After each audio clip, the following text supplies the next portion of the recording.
Hello everyone and welcome to another episode of the Dribble podcast. My name is Craig O'Donoghue from the West Australian newspaper, taking you through another season of talking to guests from the Perth Wildcats, Perth Lynx and WA basketball in general to give you the best insight possible into what's happening in the sport throughout this state.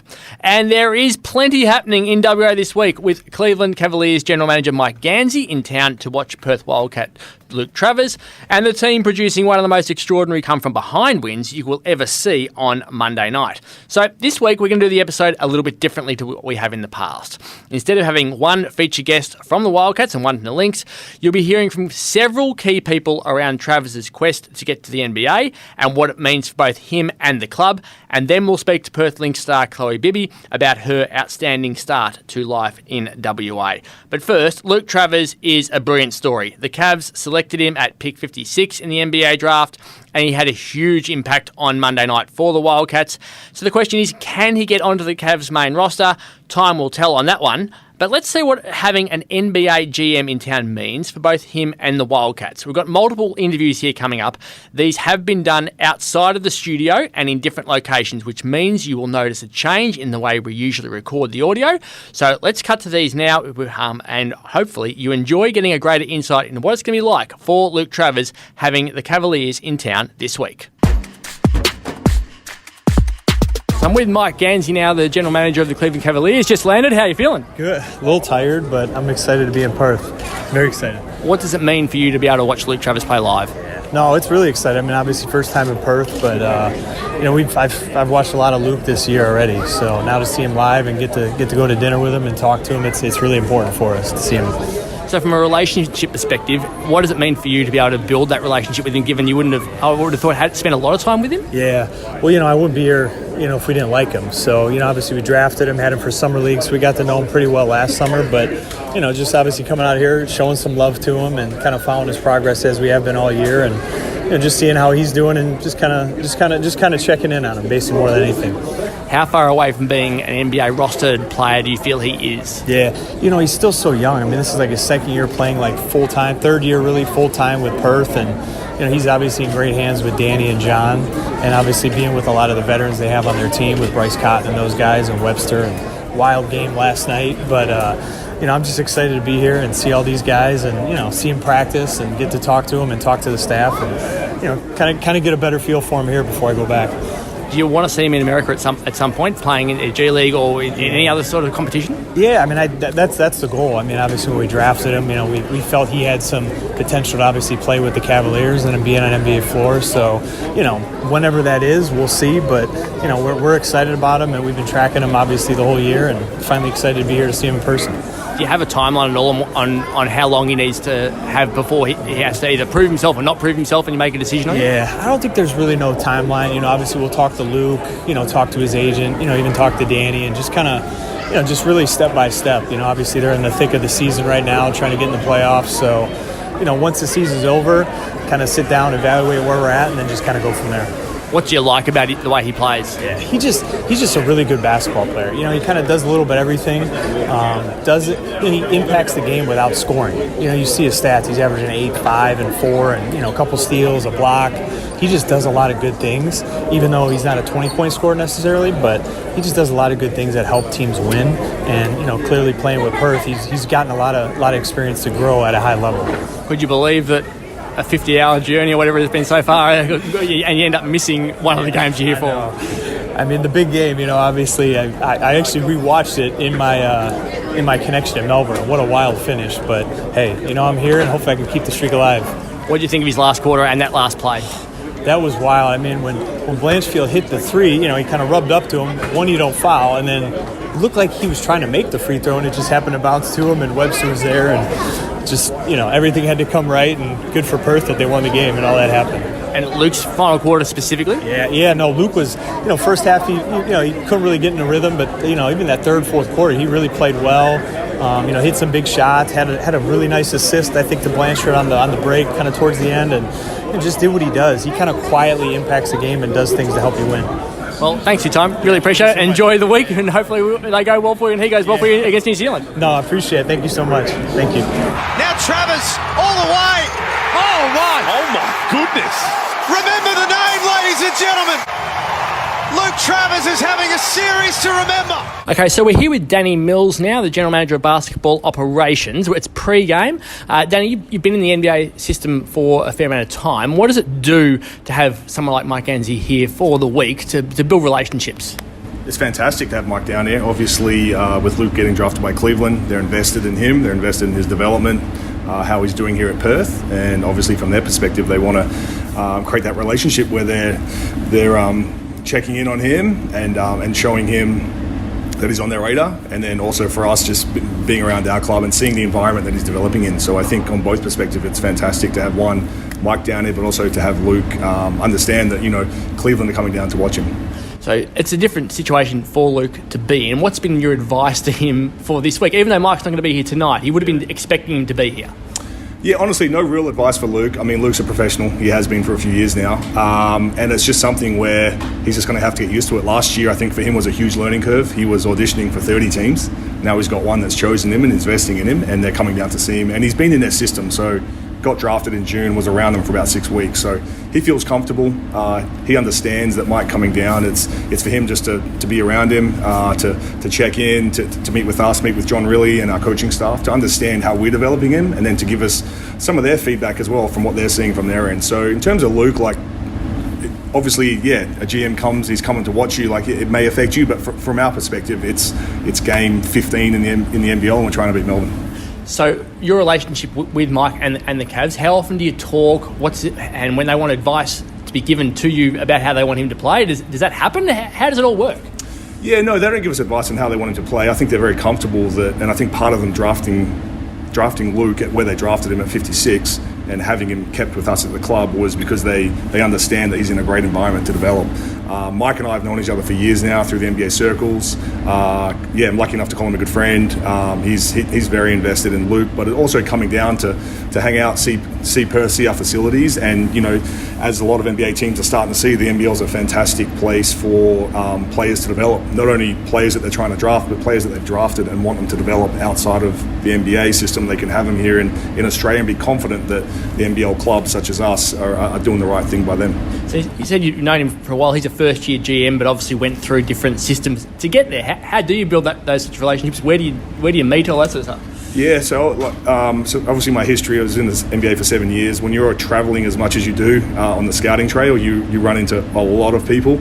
I was fortunate enough to run into Mike a lot of times at different events and different games, and he was always kind enough to me to give me time. And you've seen him rise from a director of scouting through to a general manager now with the Cleveland Cavaliers, which is incredible. And it's a testament to him and the person he is, and also how good he is at his job. But it's also just about staying in contact with people and relationships as it is in life in a lot of different areas. And for Mike, we definitely stay in a lot of contact. I rely on him. I'll lean on him for some information on players that we're potentially looking at, and he'll do the same for me when he's looking at players down here, when they're looking to draft or free agents. Just to, you go back and forth and you give them information, and it's a two-way street.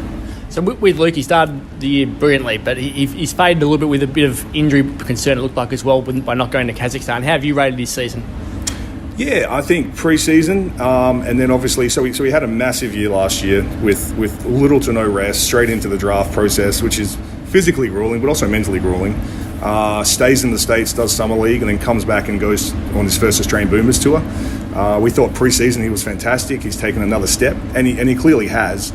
And it's just as the team has. We've had some highs and some lows, and we're trying to find our level. We're 14 games in, so we're at the halfway mark of the season, and we're 7-7. We're basically 0. So now second part of the season, obviously we want to stay north of that, starting tonight. But for Luke, I think it's just a matter of finding that consistency. It was the same as last year. I think the last 2 games, even though people may not look at the stat sheet and his eye-popping numbers, you look at, I think it was the New Zealand game where he had a pretty consistent game, but then you look at his plus 20 on the court. So his contribution on both ends of the floor, while sometimes you can't see it statistically, is enormous. And for a kid at 21, for us, I mean, he's definitely part of our key rotation. You've seen us come into the starting lineup right now, and even though he is starting, for us, he's always been a closer, and that's the biggest thing.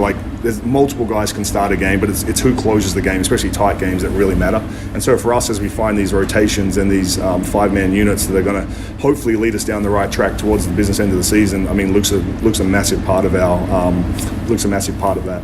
I've seen enough to know that this kid's going to be a player. Oh, yeah. He's going to be a really, really good player. We're now here with Craig Hutchison, the CEO of Sports Entertainment Group. Craig, it's a big week for the club, isn't it, to have someone from the NBA here? What does it do for the club from a business perspective?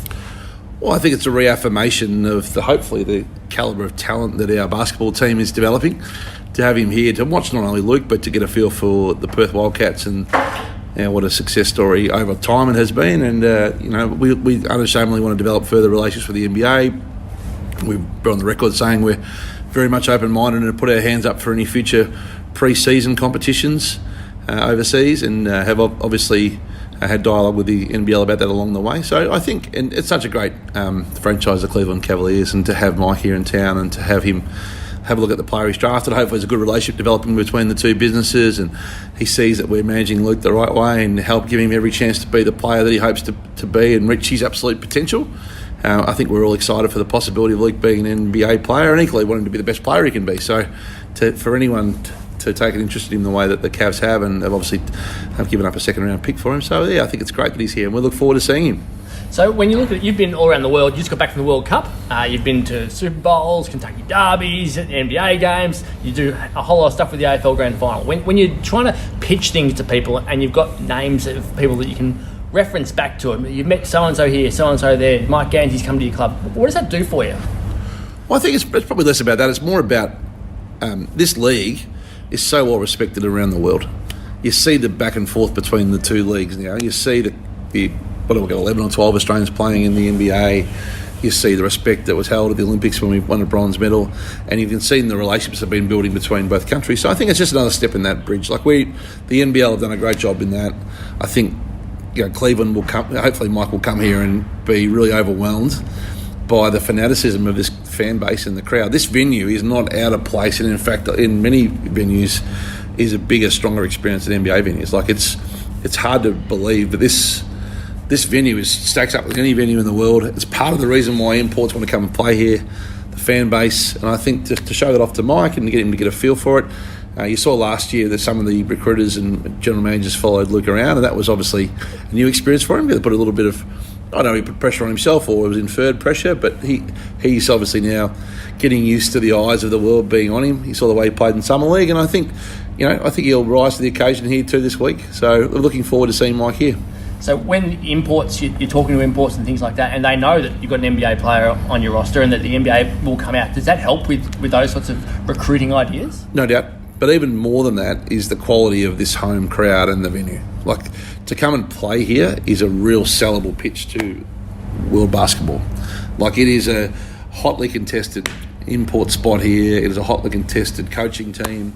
This club has done a great job of building with its fan base an incredible mood around the place, and fun and vibrancy and the red and the whole everything that comes with it. So I think it's a place that people want to come and play. And undoubtedly, when you're looking to develop or recruit talent, it is part of your story, the history, the legacy, but also just the feeling of playing here. Can you pick Mike's brain much while he's here? I know you probably won't be here for when he's here. A lot of the time you're back in Melbourne, but will the club pick his brain about what you can do? Absolutely, yeah. And Danny's got fantastic global relationships, so there's conversations about Luke and his development, but there's also conversations around the sport in general and the talent base around the world. And I was fortunate enough to go to Summer League last year in Vegas, and the Australian basketball community is so well respected in NBA circles. Some of the events in Vegas, there was lots of NBA officials and identities there, and there's a real collaboration, and to see former Australians in the NBA. So I think it's just another step in that. And we want to be a club that welcomes global interest. We undoubtedly want to be a global destination, but also a global brand over time. So that's this is another small step in that process. And just a couple on the club itself. You mentioned the crowds and stuff, how big they are over here normally. Thursday, Monday. It's been horrible from a fan perspective. You're getting back to more traditional fixtures in a few weeks' time. Will you speak to the league about trying to get you back to what the fans clearly can get to a bit easier with the Friday night games and Saturday night games, rather than what most sports are heading towards with midweek games? We will. Yeah, we absolutely will. We understand and know that the fan base loves weekends and Friday post-work and Sunday afternoon, Saturday night, and Thursday and Mondays are less ideal. I think it's a testament to the love that fans have of the team and the passion, which I've seen firsthand over the last 18 months, that they've still turned up and supported so wonderfully in the first half of the season. But you're right, we have had Thursday nights and Monday night games and they're less ideal. We don't set the fixture. We will be a loud voice in the room. We'll be asking for the type of fixture that we know our fans want, and we won't be backwards in coming forward about our hope to do that. Ultimately, we respect the league's decision, but it's our job to make them understand that what this fan base loves, and where possible, how they can be accommodated. We're also supportive of the new broadcast deal, so we do understand that comes with some new nuances, to pardon the pun. I think the owner, Larry, will be over in January, hopefully. We've invited him to the open air game, and we hope he'll be here to accept that, which would be lovely for him to see this experience again after a little bit of a gap between distance between drinks because of COVID. And I think that experience will be unbelievable in January. And we have got some great fixtures in January too. And you look at, and then again this week on a Friday night. So everyone's been very patient. Hopefully things start to turn for the better. And it's finally, we're pre-game obviously, but you're 7-7, so absolute midway point of the year and you're 50%. Where do you see this team at, and can they jump up the ladder in that second half of the year and win enough games to make the play-in series and challenge? Well, I've always maintained that it'll be about how you are at the back end of the season, not at the front. And that's definitely going to be the case. We've had some bumps, no question. We've had some games where we would prefer to forget and haven't been at our best. And we've had some spirited performances, including New Zealand last week. And I thought Adelaide was a tough effort on the weekend. It was a really character-building win, that 7-7. We've got two games that are 50-50 or winnable this week, I guess, in Melbourne and on Friday night against New Zealand. We absolutely hope to win both. If we could get to 9-7 or 8-8, we're right there when the whips are cracking. You can see yesterday with Tassie and the way they toughed it out against the Sydney Kings just how even this competition is. There's some things to work on, no doubt about that, and our coaches are working hard on some of the areas that we need to address, and John's spoken about some of those areas. But there's also some things to like about the last couple of weeks. You look at Corey's form, and to Sean on the weekend was terrific. We're starting to see the depth of the roster, offensively in particular. Still some work to do on areas of the game, but I think this is going to be an open season. We're just going to stay the course, try and get better and improve. 14 games under a new coach, and hopefully we can finish the second half a lot stronger than the first. Thanks for your time. It's been a flying visit for you today, in and out on the same day. Good to see you. It's always good to chat, and hopefully it goes well for you. Thanks, Craig. Thanks, mate. Bye. Well, if you said at the start of the season that the Perth Lynx would have a player ranked in the top 10 for total points scored after 5 rounds, I reckon nearly everyone would have said that person would have been Sammy Whitcomb. But instead of the Australian Opal star, we're talking about this key recruit. And they got Bibby an open look for 3. Chloe Bibby, her second triple of the half. Bibby at the top of the key. She is playing her best ball of the season. Yes, that's Chloe Bibby when she was in America, but she's doing some fine work down here in Australia, and I'm pleased to say she is joining us now. Chloe Bibby, welcome to the Dribble podcast. Hi, thank you. Thanks for having me. So you are flying, you ranked 9th for points, 9th for made three-pointers, and you're doing so in your first season as a key player in the comp. You obviously had some time previously as a developing player before you went to college. You must be really thrilled with how you've started with the Lynx. Oh, yeah. I mean, I'm just super happy to be back in Australia and playing in front of friends and family. So, I don't really think too much about, those sorts of stats and things like that. I'm just happy to be back here and playing with a great group of girls. So you have slotted in seamlessly, though, and you're good friends with Lauren Scherf, which would help, I would have thought. But what's been the key to the immediate impact when you walk into a different organisation, a different league? Yeah, as I said, I think it's just the girls, the people that are around here.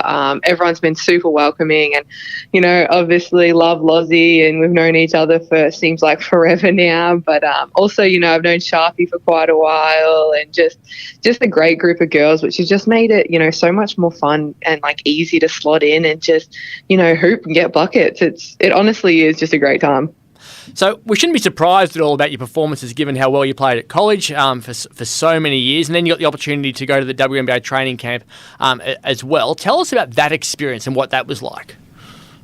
Yeah, I mean, obviously, the training camp was just a great experience overall. I was fortunate enough to be able to go to the Minnesota Lynx there for a little bit. So, that just really opened my eyes on what the, elite top-level women's basketball is like. And just that exposure, I'm just super grateful for that. And, yeah, it was really just awesome. But then my whole college experience was incredible, really. I mean, I started off obviously here in Australia and played for, when Dandenong Rangers was still around, and that was great. And then, I had the opportunity that someone was like, hey, do you want to go to college in America? And I kind of thought, why not? Why not give it a crack, see if I like it? And, I spent 5 years over there. So obviously I just loved it. So at two different places as well. You went from Mississippi State to Maryland. Having the two different experiences, was that really beneficial for your basketball? Oh yeah, definitely. And they were on two complete, opposites of two complete ends of the spectrum. Sorry, one was Mississippi was a country town, a lot like what I grew up, in country Victoria, very small. Everyone knew everyone, but the atmosphere that we got for women's basketball games was just incredible. And, I had a great coach there in Vic Schaefer, and, he taught me how to play defense and toughness and everything about that. He was great and really opened my eyes to what it takes, to be a good basketball player. So then, and then obviously I transferred there after about 3 years and went to Maryland, and that was a completely different experience as well. That was more like living in sort of like a Melbourne area, big city, lots to do. But again, women's basketball was a big part of the university. So, we got heaps of games, and we also played top level competition, every night. So two complete opposite ends, but I wouldn't change it for the world. It was just incredible. So to experience all that and WNBA experience you had, as I said, during the pre-season, and now playing really well at WNBL, how close do you reckon you are to getting another crack at a training camp situation, or how close are you to even having a go at being a WNBA player, do you think? Well, I hope, I still got some things to work on, but hopefully, that is the end goal. I mean, it is elite competition, and it's the best in the world for a reason. Those players are just great at what they do. And so, I still think I have some things I got to improve on, but that's the ultimate goal. And, being here in Australia is obviously, it's allowing me to improve, in some of those areas, but just have fun while I'm doing it. So hopefully down the track, that's is something I'll be able to accomplish, but it's definitely a goal right now. So you mentioned you grew up in country Victoria. You were from Warwick, Nabil, which is about 330 kilometres west of Melbourne. I believe you actually started being your sporting life as a netballer. Talk us through what life was like in Warwick, Nabil. Yeah, well, I mean, it is quite a small town. And yeah, honestly, I started off with, what do they call it? Aussie rules with the little, what do they call it? Oz kick. There you go. That's what I was looking for. Oz kick, because you couldn't do net set goal until you were a certain age. And then, basketball was something you'd always just play in the summer. And then, and then we went into, it was kind of basketball and swimming, and then, in the winter months, it was Oz kick until I could do net set go, and then it was netball. And so really I played heaps of sports growing up, because basketball wasn't just something you could do, all year round or anything like that. And then, yeah, I loved netball, and my mum, big netballer, so kind of just headed that direction. That's what everyone did. And then eventually I fell in love with basketball and was like, hold on a second, this is it for me. So when basketball does become your sport and you discover that you're good at things, when you live 330 kilometres from the capital city, it'd be fair to say you would have travelled a fair bit and spent a lot of time in the car to develop your craft. Would that be correct? Yeah, I mean, my parents, credit to all of them. I mean, they'd take me to trainings at 45 minutes away. I went to Horsham a lot. So, Owen Ewan was my coach there. And so, every morning we'd get up at, 5, 6 a.m. to drive over there, do some workouts before I go to school. And then on Friday nights, VJBL in Melbourne, played out at Dandenong. So, my dad would pick me up, or mum would pick me up early from school, and we'd drive the 4 hours to Melbourne and stay there for, that Friday night game. And sometimes we'd stay for the weekend to play, and then practice on Sunday and then come home before school on Monday. So we did that for a a long time, a year and a half, 2 years. And then eventually I was like, you know what, guys, this is just a lot. You know, I got a younger brother and sister at home, and I was like, we're away for way too much. And so I kind of said to my parents, like, hey, what do you think about boarding school? Do you reckon we could make that an option? And they were incredible. They were great. They were like, of course, let's see what we can do. And then I moved down to Melbourne, and I went to MLC for a year and a half, boarded there at an all-girls school in Kew, and that was great. I loved it. But again, I didn't have my license, so it was still, I'd take trains and get teammates and coaches and stuff to pick me up for training to get out to Dandenong.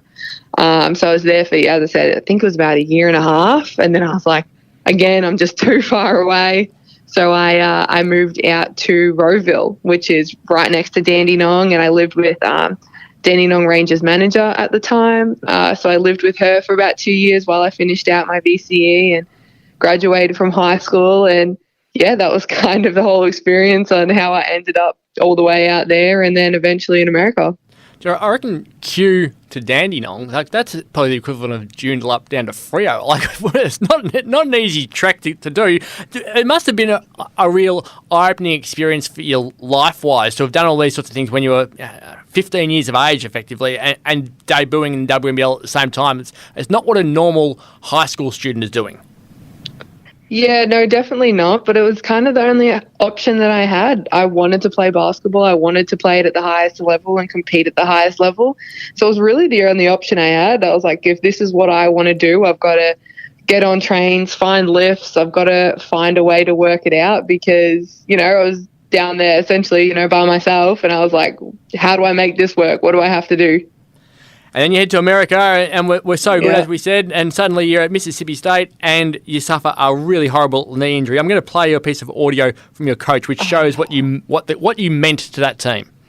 I'm sick. That's all I can tell you. It's hard to focus. I can just tell you it's difficult. It's a great kid's worked really hard to be where she is right now, playing the way she's playing. So I'm human. It's hard over here right now.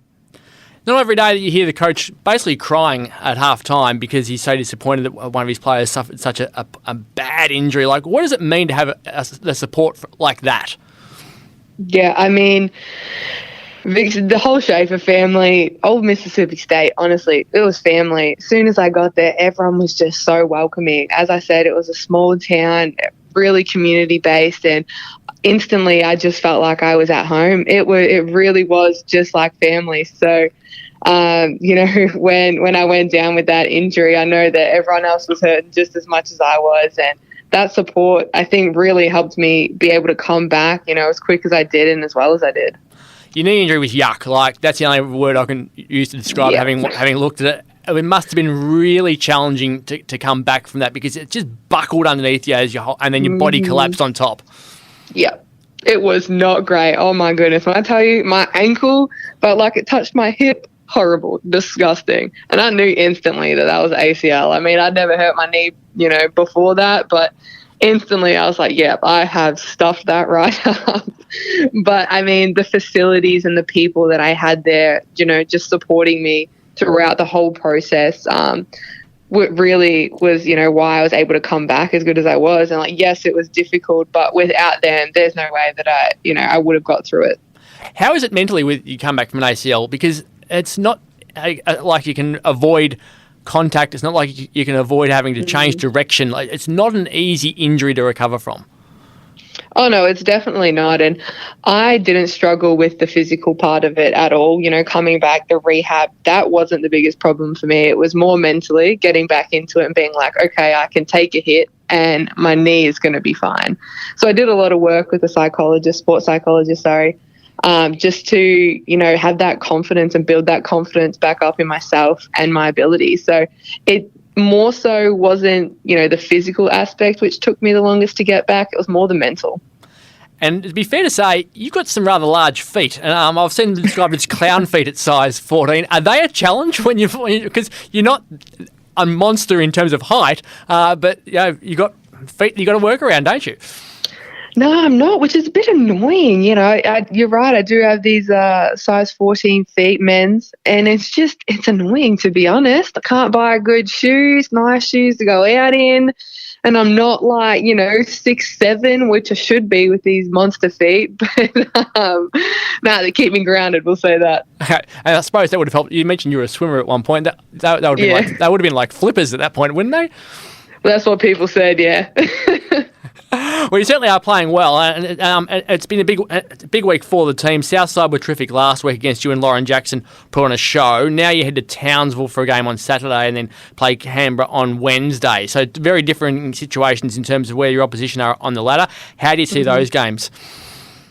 Yeah, I mean, we've been working hard this week. I think we really picked up our intensity level last game against Southside, so obviously, we couldn't come away with the win there, but I think we're slowly making strides in the right direction. So, we've just been continually working on that this week, and we have to take that energy and effort into our Townsville game. Eventually we can shoot the 3-ball. We're a great shooting team. We've just got to knock down those shots in the big moments. And I'm telling you, it just takes one game, and we just have to stick in there and keep doing what we're doing. And I think one game we're going to hit them all, and everyone will be a bit surprised. So can't wait for that to happen. It must have been frustrating with some of the shooting performances, like where the ball just hasn't gone in for the entire team. It's rare for everyone to have the same sort of shooting night when it just isn't working for you. Yeah, I mean, it's a bit frustrating, but we all have so much confidence in one another. Yeah, everyone's in here constantly working, in the gym, getting up shots. So, we all have so much faith and, as I said, confidence in one another that we want, everyone to take that open shot, and we want them to take it, and one day they're going to go in, and I think we just got to rally behind one another when they're not, and find other ways to score and put the ball in the hole. But it's common. I think we're young. We've got to fight through that adversity a lot of the time. But as I said, with the more games that we play and the more experience we get, in this league, I think down the stretch, down the end of the season, it'll really help us, when we're in those tight games, and we'll be able to come away with a few wins, I reckon. It's fair to say Townsville's the end of the earth from Perth. What route are you taking to get there, and how long? Do you know how many hours? Is it 8, 10? Is it 12? You got the 14-hour stretch? Do you know what the situation is yet? Oh, goodness, I have no clue. I just know what time I got to be at the airport. I'm taking it one day at a time, so I don't even know. We leave on Friday. That's all I got. And are you staying interstate or are you coming back before that Canberra game? Is it Townsville to Canberra, or is it Townsville back to Perth and then over to Canberra? We're going Townsville to Canberra, so I think we might stay an extra day in Townsville after the game and then head down to Canberra. So are you working at the moment, or is this are you full-time basketball? Will that impact your life off the court? I am full-time basketball, so makes it a lot better then, doesn't it, when you can do that? Yes, it definitely does. Hey, your last name, everyone would know the name Bibby from many sports over here with Jess. Are you related to Jess? We've heard that question. I've been asked that question many times, and I've always said I don't actually know, but I would think in some way you probably would be. Yeah, you and me both. Don't really know. Yes, no, maybe. Very distant, I would say, because Bibby is not that super common. Obviously, in the basketball world, it is a little bit. But yeah, yes, no, I can't really give you a definite answer. Surely we are somewhere along the line, but not directly. But there's another name that you are a bit more directly related to, isn't there? Yeah, well, Dellavedovas, they're pretty close in relation, I think. We have like the same great-grandma. Anyway, that's what my grandpa says. So we just say, I'm not going to question him. He's the man. So they're definitely closer in relation than, Jess Bibby. And family, it's a long way to Warwick from Perth. I know you spent time with them during COVID, which must have been really nice. How much do you miss your family while you're travelling the world playing basketball? I mean, all the time. Family is everything, but they love to travel. I mean, I've been in Perth for, maybe 3 months now, and my dad's already been over here, and my sister was here all of last week. So, my mum will be here in the new year. So they love to travel. Any excuse that they have, they will jump on a plane. So whether it's, the other side of Australia or the other side of the world, they absolutely love it. So they're always will find a way to come and visit, which is great. and COVID allowing you to spend time with the family in Victoria would have been great, but I imagine it wouldn't have been so much fun doing your university exams back in America in the middle of the night. What time were you doing exams? 1 o'clock in the morning, 2 o'clock in the morning, 3 o'clock in the morning? Yeah, that was not ideal. But I mean, all my professors were super understanding of, you know, the whole COVID situation and just how all of our lives had got, you know, turned upside down. So they were great in allowing me to maybe, you know, push my exams back a couple hours so I wouldn't have to take it at 3 a.m. I could take it at 5 instead.